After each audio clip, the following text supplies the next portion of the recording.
Mi esposa se quedó con mi mejor amigo, y yo fui el último en enterarme. Todo empezó como empiezan las peores historias. Sin señales claras. Yo era feliz, o al menos eso pensaba. Mi esposa, Clara, y yo llevábamos juntos 9 años, casados hacía 6. Vivíamos en una casa sencilla, alquilada, pero bien cuidada. Teníamos una perrita, 2 sueldos estables, y planes de buscar un bebé en 2024. Nunca fuimos una pareja perfecta, claro. Discusiones pequeñas, días con más silencio que diálogo, rutinas aburridas. Pero yo creía que eso era parte de la vida adulta. Lo normal. Mi mejor amigo, Julián, era parte de nuestro entorno desde siempre. Nos conocimos en la secundaria. Compartimos trabajos, asados, vacaciones, de todo. Clara lo conoció cuando empezamos a salir. Se llevaron bien. Él era divertido, de esos tipos que entran en una habitación y llaman la atención sin querer. Yo era más tranquilo. Observador. Al principio pensé que eso me complementaba.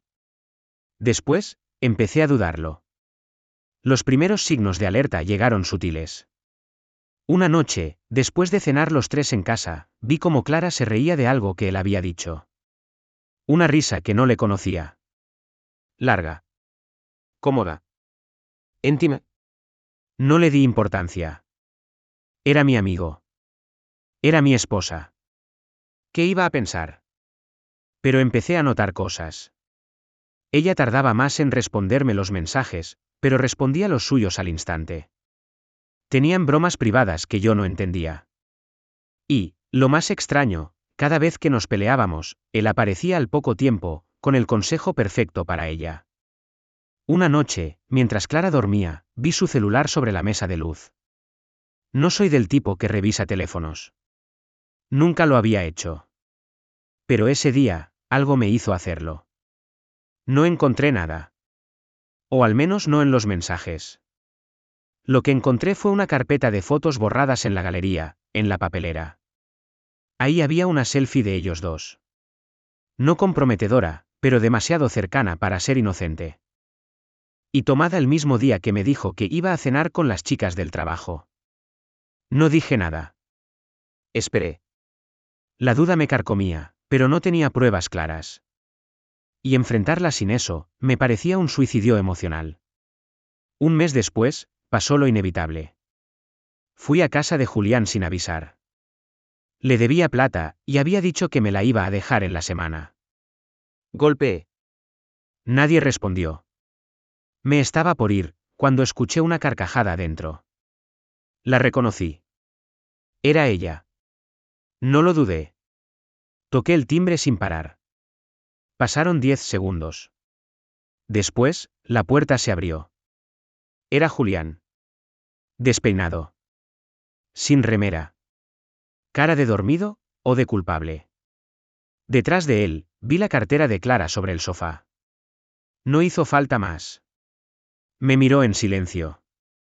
¿Querés pasar? No. No era lo que pensás. No. Era peor. Porque pensaba que eran mi familia. Me fui sin decirle nada a Clara. No la bloqueé. No la llamé. Solo me fui a dormir a casa de mi hermana. El mundo entero parecía un eco. Esa noche me escribió. Podemos hablar mañana. No lo planeamos. Pasó. Pero no fue por odio. Fue porque nos perdimos, vos y yo. No respondí. A la mañana siguiente, tenía un mail suyo. Un archivo adjunto, la solicitud de separación de bienes. Ahí supe que no era un error. No era una crisis. Era una decisión. Ellos ya estaban juntos. Y yo, era el que sobraba. Mis amigos comunes lo sabían. No con certeza, pero lo sospechaban. Una compañera del trabajo me confesó después que los vio en un boliche, hace meses, tomados de la mano. Pero no dijo nada porque pensó que era algo abierto entre nosotros. Mi mamá me miraba con pena. Mis amigos, con culpa. Era como si todos supieran algo. Menos yo. Me sentí idiota. engañado no solo por ellos, sino por todos. Los meses siguientes fueron grises. Tuve que vender la moto para pagar el alquiler nuevo. Clara se quedó con la perra. Con el sillón. Y con parte de mi dignidad. No porque me robara cosas. Sino porque me quitó la idea que yo tenía de ella. Y de mí. Un día, mientras ordenaba una caja de recuerdos, encontré un cuaderno donde había escrito nuestros planes. Viajar a Mendoza. Tener un hijo antes de los 35. Poner un bar con Julián. Me reí. No por alegría. Sino porque no quedaba nada de eso. Solo yo. Solo ahora. Y entonces, por primera vez, empecé a pensar que quería realmente. No por nosotros. Por mí. Empecé terapia. Volví al gimnasio. Leí libros. Fui a cine solo. Y me propuse algo que nunca había hecho. No guardar silencio. No para vengarme. Sino para sanar. Grabé un audio para mí mismo, como una carta sin destinatario. Perdona. No porque ellos lo merezcan. Sino porque vos sí mereces dejar de cargar con lo que no elegiste. No fuiste perfecto. Pero fuiste fiel. No fuiste suficiente para ellos. Pero sos suficiente para vos. Lo escucho de vez en cuando. Y me ayuda. Hace poco, los vi juntos en un café. Ella me saludó. Él bajó la mirada. Yo solo asentí. No me dolió. Solo sentí que, al fin, ya no estaba parado en su mentira, sino en mi verdad. Y eso, para mí, fue ganar. Después de meses en ese limbo gris que no es ni dolor ni paz, algo inesperado ocurrió. Una tarde, mientras revisaba viejas fotos en el sótano de la casa de mi hermana, encontré una caja olvidada. Dentro, había recuerdos de mi adolescencia, objetos que habían quedado en el olvido cuando la vida empezó a pesar. Entre esas cosas, apareció un sobre amarillo con mi nombre escrito a mano. Era de Laura. Laura fue mi primer amor. Nos conocimos en la universidad, hace más de 10 años. Nuestra historia fue breve, pero intensa. Nos separamos porque tomamos rumbos diferentes, y la distancia terminó por alejarnos. Nunca hubo rencores, solo ese cariño dulce que queda cuando alguien marcó tu vida. No esperaba nada de ese sobre, pero lo abrí con curiosidad. Dentro, una carta. Diego. No sé si alguna vez leerás esto, pero necesito decirlo. Supe lo que pasó con Clara y Julián. Sé que te dolió más de lo que imaginas. No quiero que cargues con esa tristeza solo. Si alguna vez querés hablar, o simplemente no sentirte tan solo, estoy acá. Te dejo mi número. Laura. Sentí que el mundo daba un giro. Había pasado tanto tiempo desde que hablábamos, que casi había olvidado su voz. Pero esa carta era un puente. Una oportunidad. Decidí llamarla. La conversación fue larga y cálida. Sin preguntas incómodas, sin juicios. Solo dos personas que se reconocían a pesar del tiempo. Durante las semanas siguientes, nos vimos con cautela. Caminatas, cafés, silencios compartidos. Ella me ayudó a reconstruir la confianza en mí mismo. A recordarme que no todo el amor termina en traición. Con Laura, el tiempo pasaba ligero, sin promesas ni planes forzados. Solo el placer de estar. Pero entonces, algo cambió. Una tarde, mientras estábamos en un parque, un hombre se acercó. ¿Diego? Sí. Soy Marcos, amigo de Julián. Me presentaron una noticia que me sacudió. Julián estaba en problemas graves. Problemas legales por una deuda con personas peligrosas. Y Clara, desaparecida. Laura me miró preocupada. Yo sentía que todo se caía otra vez. Debía ayudar. Debía alejarme. Decidí que no podía quedarme quieto. Empecé a investigar.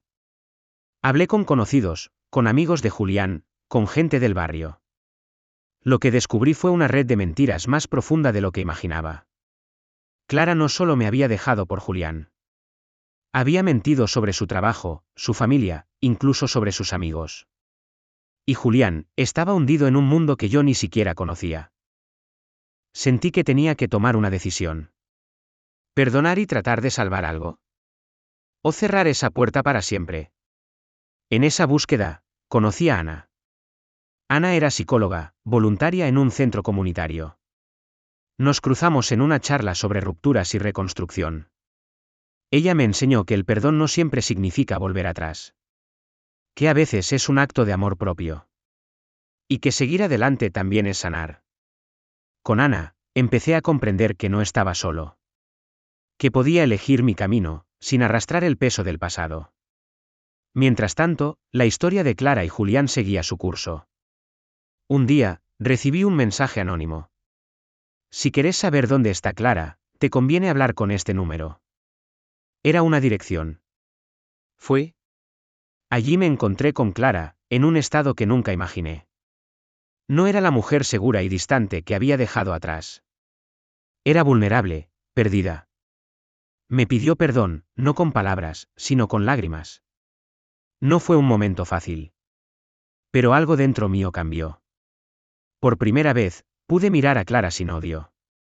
Sin deseos de venganza. Solo con compasión. Decidí no volver con ella. Pero tampoco quería que su caída me arrastrara. Con Ana a mi lado, me sentí listo para dejar atrás esa historia. Para construir una nueva. Después de aquel encuentro inesperado con Clara, algo dentro mío se removió. No era amor ni resentimiento. Era una mezcla rara, difícil de nombrar. Un peso que llevaba años cargando, y que por fin empezaba a soltarse. Pero no todo estaba resuelto. Porque Julián no había desaparecido del todo. Un día, recibí una llamada urgente. Era Ana. Diego, Julián está en la cárcel. Fue detenido por evasión y fraude. Necesitan una garantía para liberarlo bajo fianza. Me quedé sin palabras. Esa era la prueba final. ¿Ayudar al hombre que me había traicionado? ¿Ser el héroe o simplemente el que cierra puertas? Pensé en todo lo que había perdido. En Clara, en la perra, en los sueños rotos. Pero también pensé en la persona que estaba intentando ser. En la terapia, en Ana, en la reconstrucción lenta pero constante. Y supe qué debía hacer. Reuní dinero con ayuda de amigos y familiares. Pagamos la fianza. Julián salió con cara de cansancio, pero también con la mirada de alguien que entiende que no tiene más opciones. Los primeros días fueron tensos. Él me evitaba. Pero yo decidí tender la mano. No para olvidar, ni para reconciliarme con el pasado. Sino para cerrar ese capítulo con dignidad. Clara, por su parte, empezó a asistir a grupos de apoyo. Su desaparición no fue casual. Se había ido porque se sentía atrapada en una vida que no había elegido. No justifico nada. Solo entendí que el daño que causó era también un grito de auxilio. Con Julián y Clara, establecimos límites claros. No había vuelta atrás en nuestra relación, pero sí respeto. Mientras tanto, Ana y yo seguimos construyendo nuestro camino. No fue fácil. Tuvimos discusiones, inseguridades, momentos en que el pasado parecía asomar la cabeza para sabotearlo todo. Pero aprendí que amar también es elegir cada día. En el trabajo, la gente notaba mi cambio. Ya no era el Diego apagado y desconfiado. Era alguien con cicatrices, sí. Pero también con ganas. Una noche, Ana me llevó a un concierto pequeño. Mientras escuchábamos la música, me tomó la mano. ¿Sabes? Esto es solo el principio. Hay mucho por vivir, y me alegra que lo hagamos juntos. Sentí que, por primera vez en mucho tiempo, podía creerlo. Un año después de todo, fui a buscar a la perra. Clara estaba dispuesta a dármela. No por obligación, sino porque sabía que yo podía cuidarla mejor. La recibí con lágrimas en los ojos. No era solo la mascota. Era un símbolo de que, aunque nada fuera igual, todavía había espacio para el cariño. Cerré ese ciclo. No con rencor. Sino con paz. Esta historia no termina con un final perfecto. No hay reconciliaciones mágicas ni segundas oportunidades en pareja. Pero sí hay algo más valioso. La capacidad de levantarse. De perdonar, no para olvidar, sino para liberar. De elegir el propio camino, incluso cuando parece que todo se derrumbó. Y eso, es lo que quiero compartir con ustedes.